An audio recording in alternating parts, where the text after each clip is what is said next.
Welcome to the Sisters with Swords podcast, where we explore God's word and discover his design for women as we wield our weapons of warfare on the battlefield of everyday life.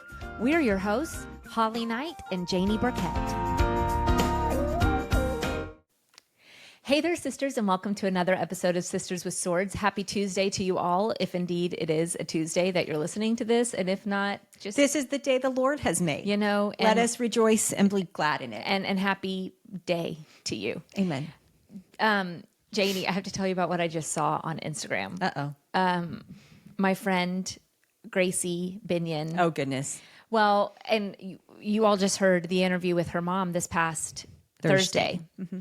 This is Gracie, who is blowing it up right now in Christian music. I mean, she's getting ready to put an entire album out. She's done previous albums in the past with different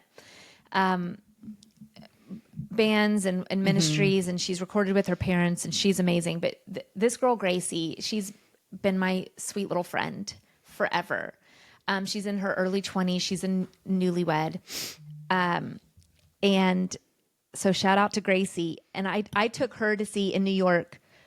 When was this? 2015. I took her to see the original cast of Hamilton on Broadway. Oh, wow. And she didn't know the gift that I gave her. So you're welcome, Gracie. Yeah, you've been blessed. When we first opened the Biscuit Bar, Gracie worked there. Oh, she did? Yeah. Oh, yeah, that's right. She was an employee. Yeah. So I just saw on her Instagram stories, because this girl is fun, and she's irreverent and has the best sense of humor.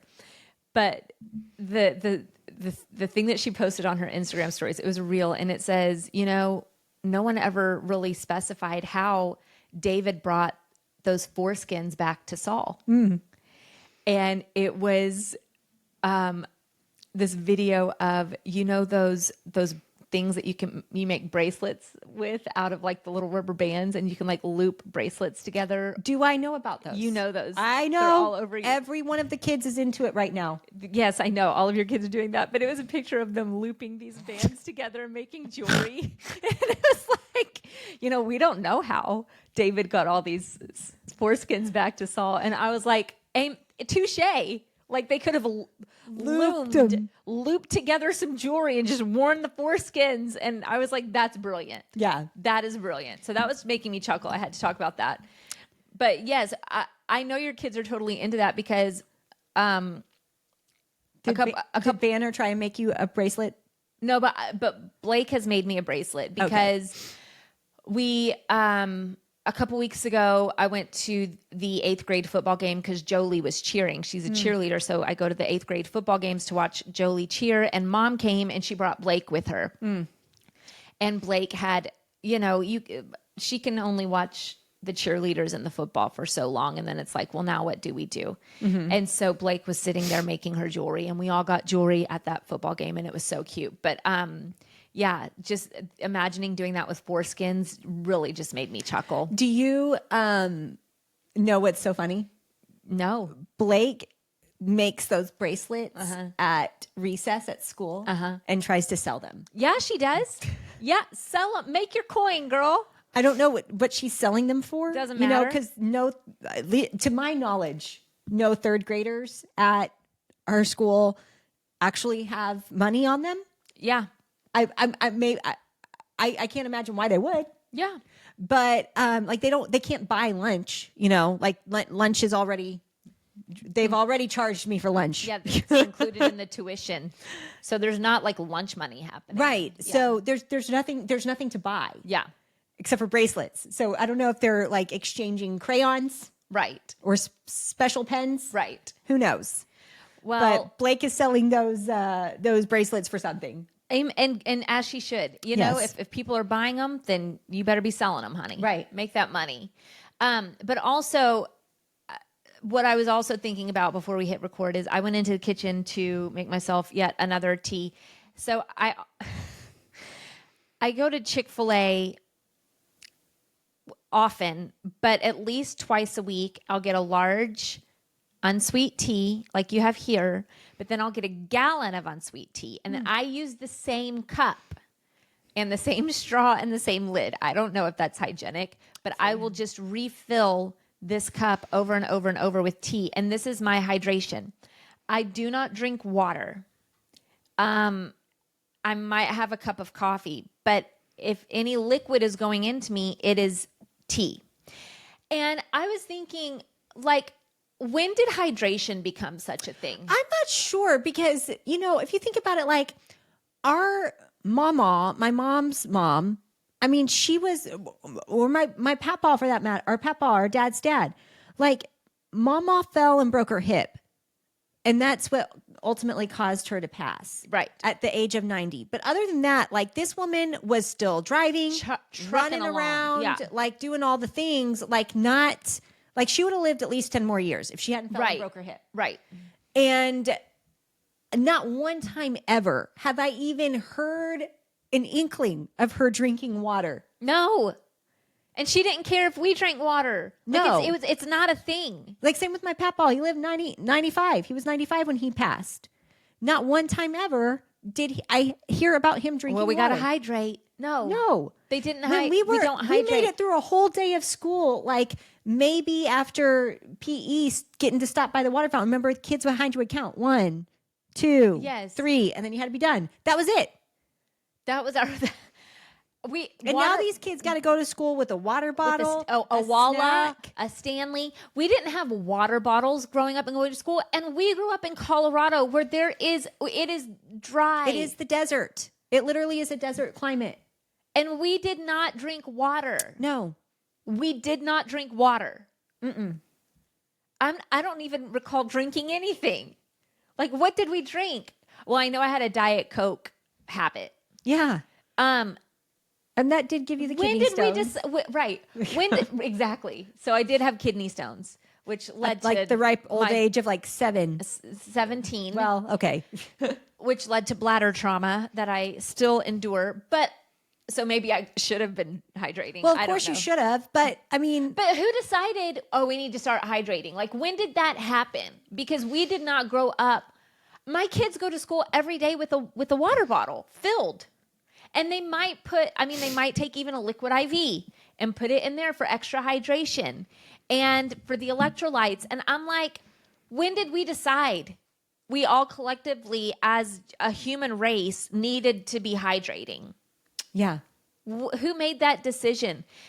Probably like Fiji water or Aquafina. Because like I remember when they started bottling water and selling bottled water, it was so crazy to our minds because it's like, why are we selling bottles of water when we can just go get water out of a fountain and put it in a cup? I specifically remember conversations like that. Yeah. Of who is making money off of bottled water.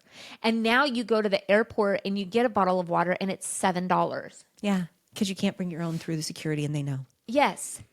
But my hydration is Chick-fil-A tea literally all day, every day. And I go to bed with this next to my bed because I drink it at night before I fall asleep. And then when I wake up in the middle of the night 4 times to pee, I also have some. And you're like, Holly, maybe you should stop drinking that. And then you wouldn't have to wake up to pee. And I want to tell you that that's not true for me personally. It doesn't matter what I drink or how much I drink, I will have to get up and pee. You know, I am concerned about you using the same disposable, supposedly one-time use cup for like a whole week. I mean, I'll get another one. You know what? I'm gonna help handle this. Here's what I don't want. I don't want a Stanley. I know you want the styrofoam. So listen, I'm gonna go to the Costco Business Center. Okay, and get you some.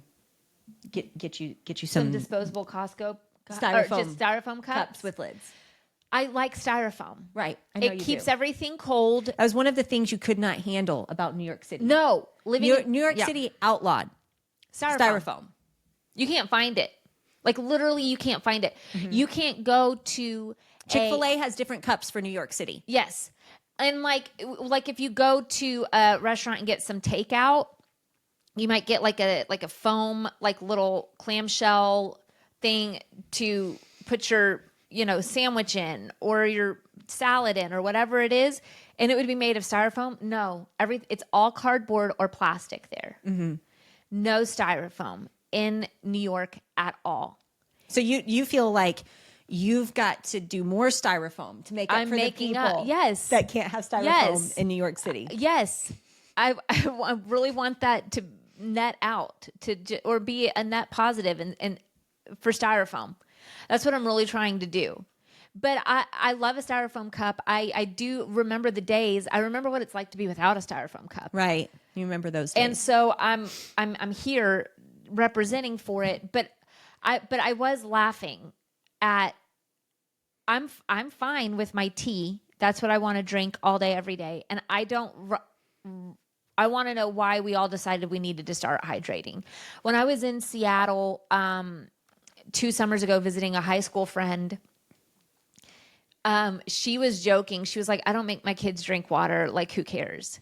And they live in Seattle. They're super crunchy, super natural, like all natural everything. Yeah.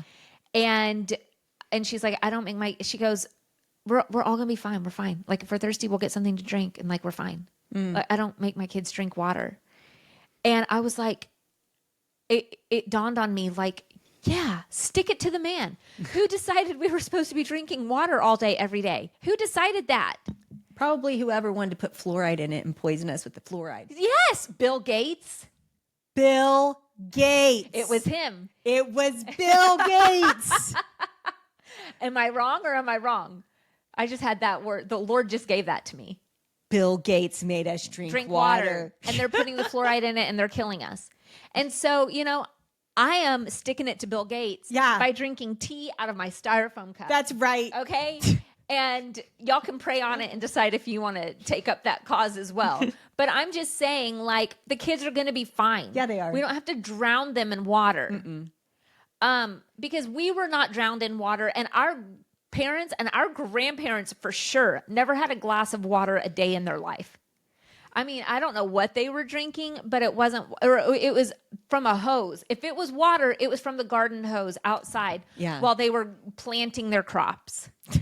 So that's how they survived. And I think we need to take a lesson from our grandparents and just stop drinking water. Yeah. So let me know if you agree or not. And also, don't take any medical advice from me whatsoever. No, absolutely not. I'm not a medical professional. But also... You should probably do exactly the opposite of what she's saying, actually. That's true. Just whatever I say, do the opposite, and we're all going to be fine. But still don't listen to Bill Gates. I don't trust that dude. That's what I was going to say, but also, we're not here for Bill Gates. He literally thinks there's too many people here. How do you get rid of too many people? Fluoride in the water. Well, I don't know if it's that, but anybody that's like, I'm here for depopulation, I'm gonna be like, yeah, that sounds like you're trying to kill people. Right. So sounds like you're trying to kill people who bear the image of God. So also, you made us that software that literally got viruses and then sold us the antivirus software. Yes. Remember? And you did that on a computer. Right. Remember? Yes. So now I'm like, you figure out how to do that on a computer. Are you trying to do that to me, Bill Gates? Right. Yeah. I don't trust him. So just pray about it. That's all I'm saying. Let the Lord lead you. Okay. We're back on the Proverbs 31 woman, y'all.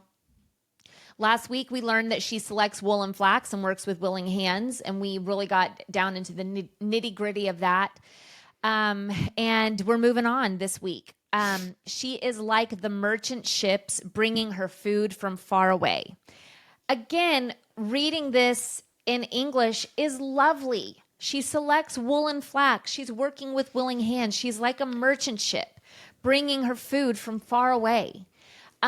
All great things in English, all life-changing things in the Hebrew. Right. Okay, so let's go into this and see what this really means. So let's look at what it means to be like a merchant ship.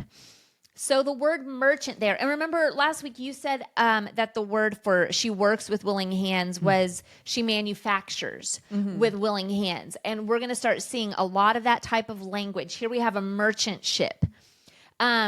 And the word merchant in Hebrew is sahar, Sahar. And what I find interesting about this word specifically in the Hebrew language is that it is a masculine word. It means to trade or to profit or to pass through. So it is a masculine word, but the word for ships is a feminine word. And the word for ships in Hebrew is, Oniyah. Oniyyah.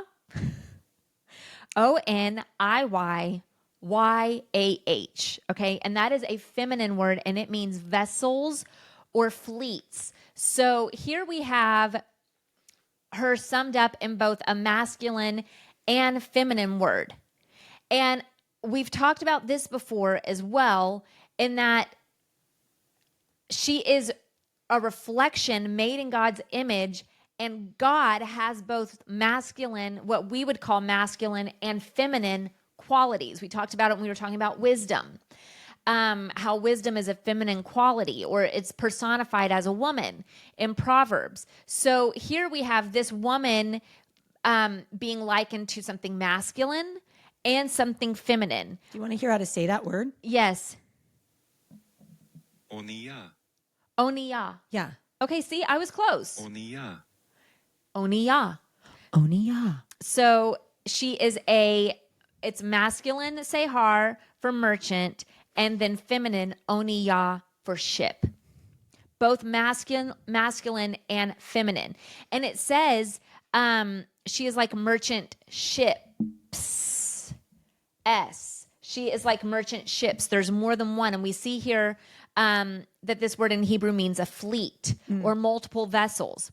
So she is like a fleet. There is more than one ship, meaning she's got her hands in all different types of avenues, of endeavors that she's working on. She is resourceful.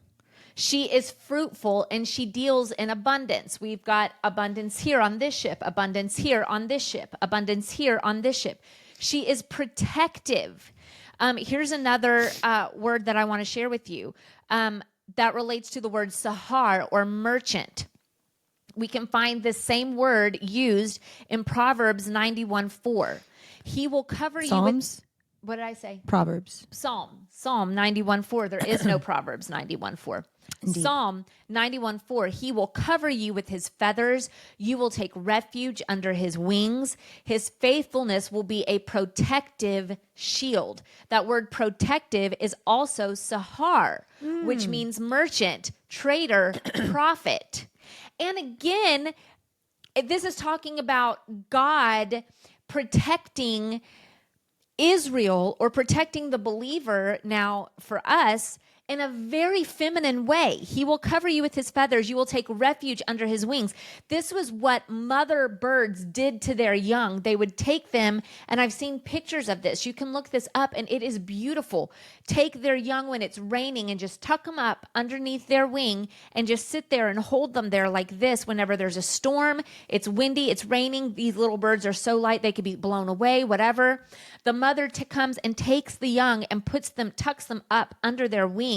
His faithfulness will be a protective shield. That sahar, protective, is masculine. So even in this verse right here, we have both masculine and feminine qualities of God.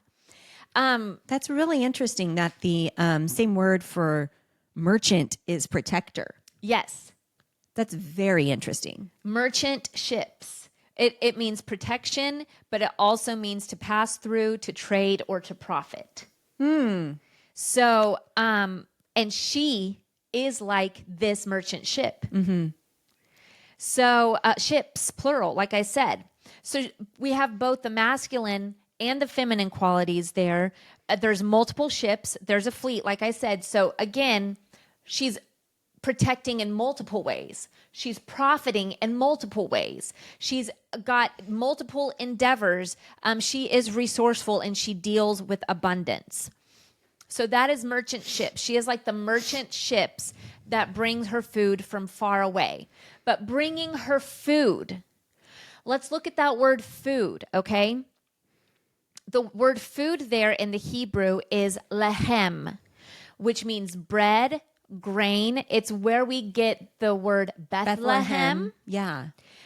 Because we know that that's the city of grain or the city of bread. It also means flesh and body. So Exodus 16:4 says, the Lord said to Moses, I am going to rain bread from heaven for you. So that bread from heaven, that manna, that is the same word bread, lehem. In Exodus 25:30, it says, put the bread of the presence on the table before me at all times. So we know that the bread signifies the presence of the Lord. And then what do we see in the Gospels? At the Last Supper, Jesus takes the bread and breaks it and says, this is my body. So she's bringing her food from far away. Practically, she's bringing bread from far away. She's bringing grain. And the Lord's Prayer, give us this day our daily showbread. Yes. Which was the bread of the presence. The bread of the presence, which was lehem. So practically, she's got multiple endeavors that are providing food for her family in a very practical sense. But on a spiritual level, the spiritual significance of this is she has multiple ways of protectively providing for the presence of the Lord for her family. And there's multiple ships. So she's got the presence of the Lord coming from this way, and she's blessing people with the presence of the Lord in all of these different business endeavors that she has. This is so important because I think that in the church today, especially, there is such a delineation between a minister, someone that works in the ministry, and then someone that works in the secular world or is a lay person or a business person or whatever. Those are two opposite things. Right. And I am telling you, they are not. Right. In fact, I believe that the ministry of business, of commerce, of education, the legal profession, when doing that as unto the Lord, when carrying the bread of presence with you into these arenas, I believe that is just as holy, if not more holy, than being in the ministry. Because it's the minister's job to prepare you, but it is your job to do it. And the marketplace is where the people are. It is where the people that don't know the Lord, it's where they are. People come to church, and that's great. The church is for the believer. The church is for the edification of the saints. It is the saints' job to go out and share the bread of the presence with those around them. That is the holy work. That's it. Well, and what's interesting is, of course, we look at, everybody's got it memorized. John 3:16. For God so loved the world that he gave his only son, that whosoever should believe in him should not perish but have everlasting life. I almost forgot it. Wow. That's the one verse in the Bible you don't have memorized. Right. Well, when we think God so loved the world, we think, well, God so loved the people. Yeah. Right? And that, of course, is true. But really, it was the systems of the world, too. So he loves that, too. And he sent his son to redeem that, too. And Lance Wallnau has a book called, the Seven Mountains, the Seven Mountain Principles. And he talks about the different seven systems of the world that we need to be going into. And they are business, arts and entertainment, media, government, family, education, and religion. And we look at, maybe the family, maybe the or maybe the religion part of it. Okay, we're going to go minister there. But the rest of these things, even the church now is saying, well, we need to have separation of church and state. Right. like it's in the Bible. Right. And it definitely is not in the Bible. Right. God said, your kingdom come, your will be done Right. on earth as it is in heaven. So, we need to be taking territory in every one of those areas. Right. And we can't do that by just saying, come to this, come to this property that has the church address on it. Right. And just everybody huddle up in here. Yes, absolutely. And so, and that exactly proves the point. She has multiple merchant ships that is carrying grain, and I'm assuming you can feed a lot of people with multiple merchant ships full of food. So it's not just a lot. It's not just food for her family. Right. It's not just food for herself. Like she's out here on the highways and the byways, and the food is grain. It's bread. It's the bread of heaven. When you look at it on a spiritual level, like she is really making an impact in multiple avenues, multiple arenas with the presence of the Lord that she's taking with her, and sending out and bringing it back in. She is like these merchant ships. So again, there's, and maybe it's because we grew up in ministry that we see things through this lens where, the people who are in ministry or who do ministry, they do it. They do the ministry, and we go about our day. And that is not the case. The church is set up to equip and empower the believer to go out and do the ministry. Right. That's what the church is supposed to be for. Right. I don't believe the church is actually supposed to be, and it is, and I'm thankful and praise God. I don't necessarily believe that the church has to be the place where people get saved. No. The believer is supposed to go out ministering, sharing the gospel in your jobs, your places of work, your schools, your sports teams, whatever. And once those people are saved, then they come to the church for discipleship. Right. For building up, for edification, for instruction, so that they can then go out and share the gospel. Yeah, no, that's and then exactly bring right. people in. That's exactly right. And I'm glad people are getting saved at church. And I'm glad, that invitations are given. But if we're only focusing in our churches on Sunday mornings in our services, if the only focus is getting all the lost people in there saved, then we have a complete group of believers in the United States who are completely biblically illiterate and who believed separation of church and state is in the Bible. Right. Because they have not been equipped to do the work of the ministry. It's that phrase, seeker sensitive. Yes. So we want all of those who are seeking to come into our church and get saved. Okay, that's all well and good, but you cannot sustain that model. No, because at some point somebody has to be discipled. At some point, someone has to be discipled. At some point, somebody has to be instructed. Right. And it's not a sustainable model. Mm-hmm.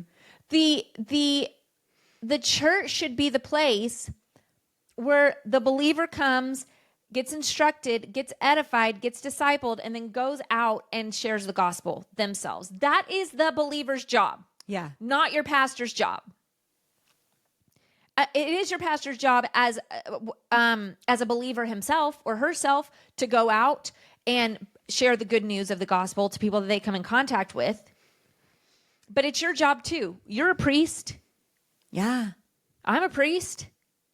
We got to get out there and do it. Mm-hmm.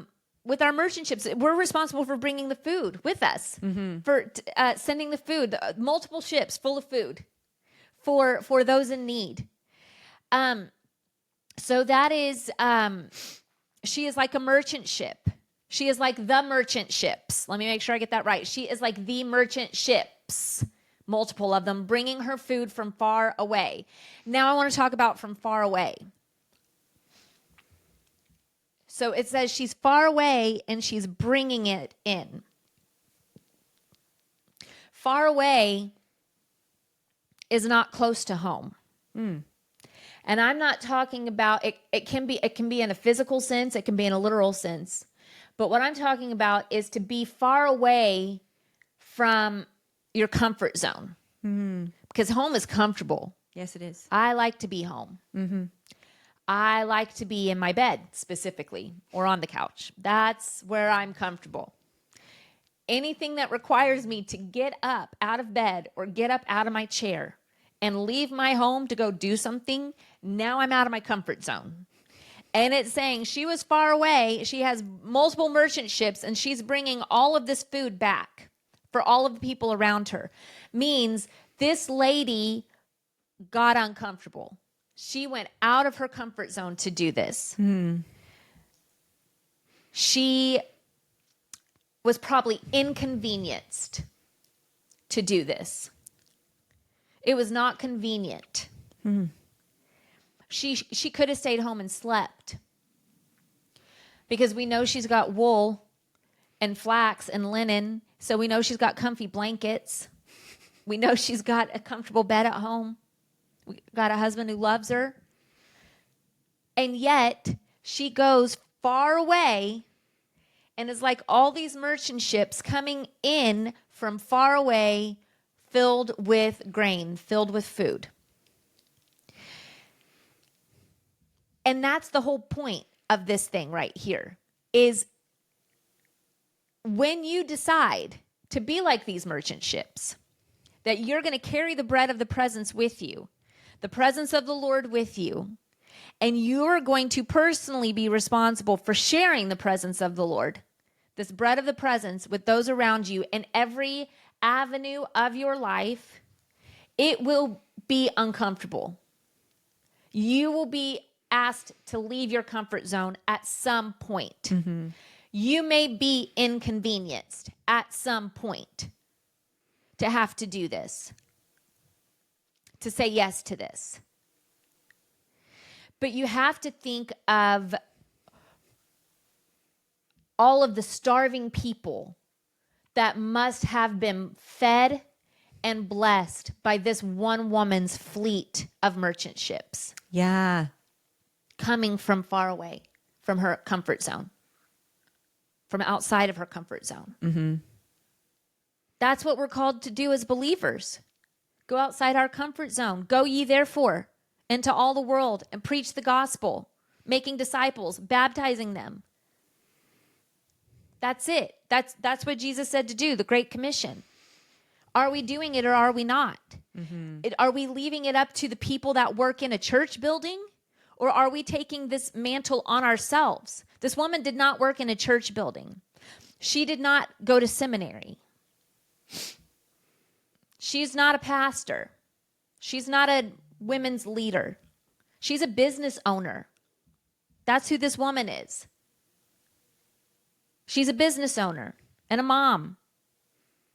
And she takes it upon herself personally. I've got multiple ships. I've got a fleet of ships, of merchant ships, that are protecting the bread of the presence and bringing it in from far away. Am I protecting the bread of the presence in my life, or am I allowing any other grain to get in and mix with it? This is pure bread from heaven. I got to protect this. There can't be anything mixing in with this. And I got to bring it in, because there are scores of people around me who are hungry for the presence of the Lord. And it's going to be uncomfortable, and it's going to be inconvenient. But this is what I'm called to do. These are the resources God has given me. I feel like we've preached today a little bit. Yeah. But it is what it is. Like, we got to stop relying on other people to do this for us. Those that we call ministers, those that we call pastors. They can't. It's not their job. It's our job. Priests, a kingdom of priests, us. And God has given all of us a fleet of merchant ships. They're going to look different. They're not all going to be the same. But He has given all of us vessels that we can use and fill with his presence to profit others. And that's what this lady did. She had a fleet of merchant ships, vessels used for profit. And she filled them with the bread of the presence of the Lord and brought them from far away. Mm-hmm. Each of us has that. And what are our vessels? What are our merchant ships? Mm-hmm. What has God given you to use to bring the presence of the Lord with you wherever you go? My husband right now is in the Netherlands on an actual literal ship, actually. Yeah. On a cruise ship. He's not out at sea. Mm-hmm. He is on the cruise ship in the dock in the Netherlands while it's being finished, but he's written a Broadway show that's being installed on this Disney cruise ship in the Netherlands. So he's physically on a big ship, a big vessel. But when I tell you, the man is bringing the bread of the presence with him to a very dark place, to people on that ship that need the presence of the Lord. He is it. Yeah. He is it.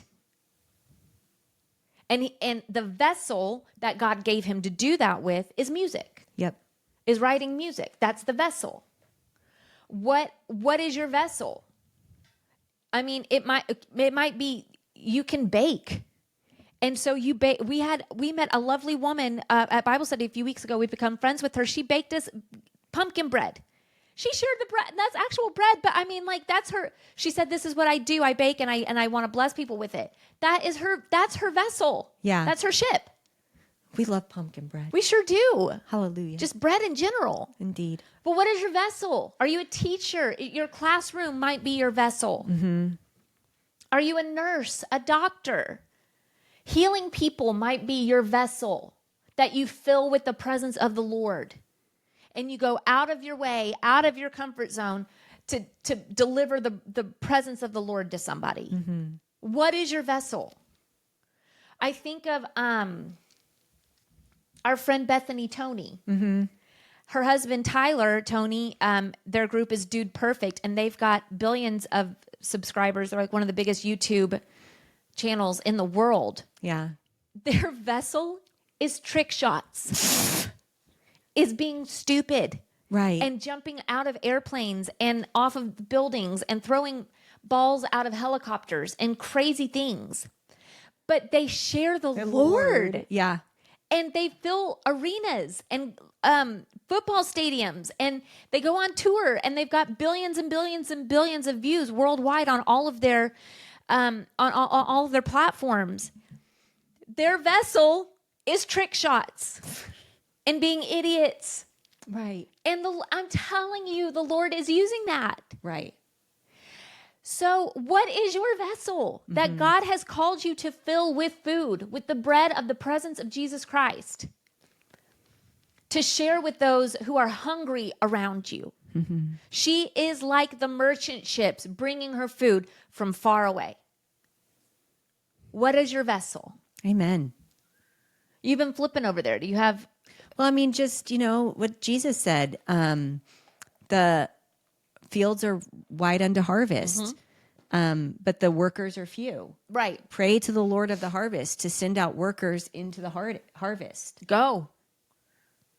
Yeah. One of the things that, we hear all the time, or maybe you don't hear all the time, but, Jesus is at the right hand of God interceding. We have a great intercessor. Mm-hmm.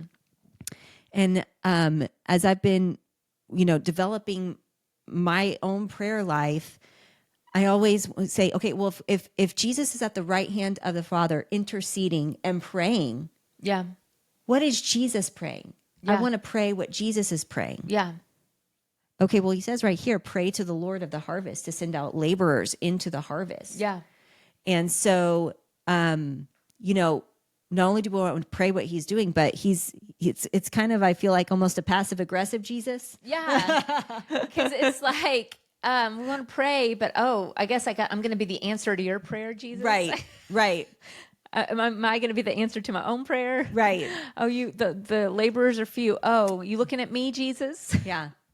The Well, harvest is ready, but the workers are few. Yeah. Yeah. So, get out there and go work. Amen. Get out of your comfort zone from far away. Whatever your vessel is, fill it with the presence of the Lord and take it to those who are hungry. She is like the merchant ships bringing her food from far away. And I freaking love these lessons. Yes. Do you guys, I know I just said this last Tuesday too, but are you guys excited as I am, or am I the only one geeking out over all of this? I loved learning this and teaching this at Bible study, and I love teaching it to you guys now, and I hope you're loving it just as much. So, yeah, that's it. We've got another great interview for you guys on Thursday, and so I want y'all to come back and to join us in just a couple days. So, Janie, anything else to add? That's all I got. Okay, cool. Well, we love you, sisters. We'll see you on Thursday.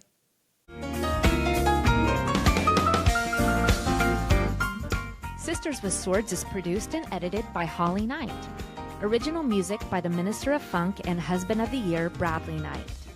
Artwork by Holly Knight. And dinner tonight will also be provided by Holly Knight.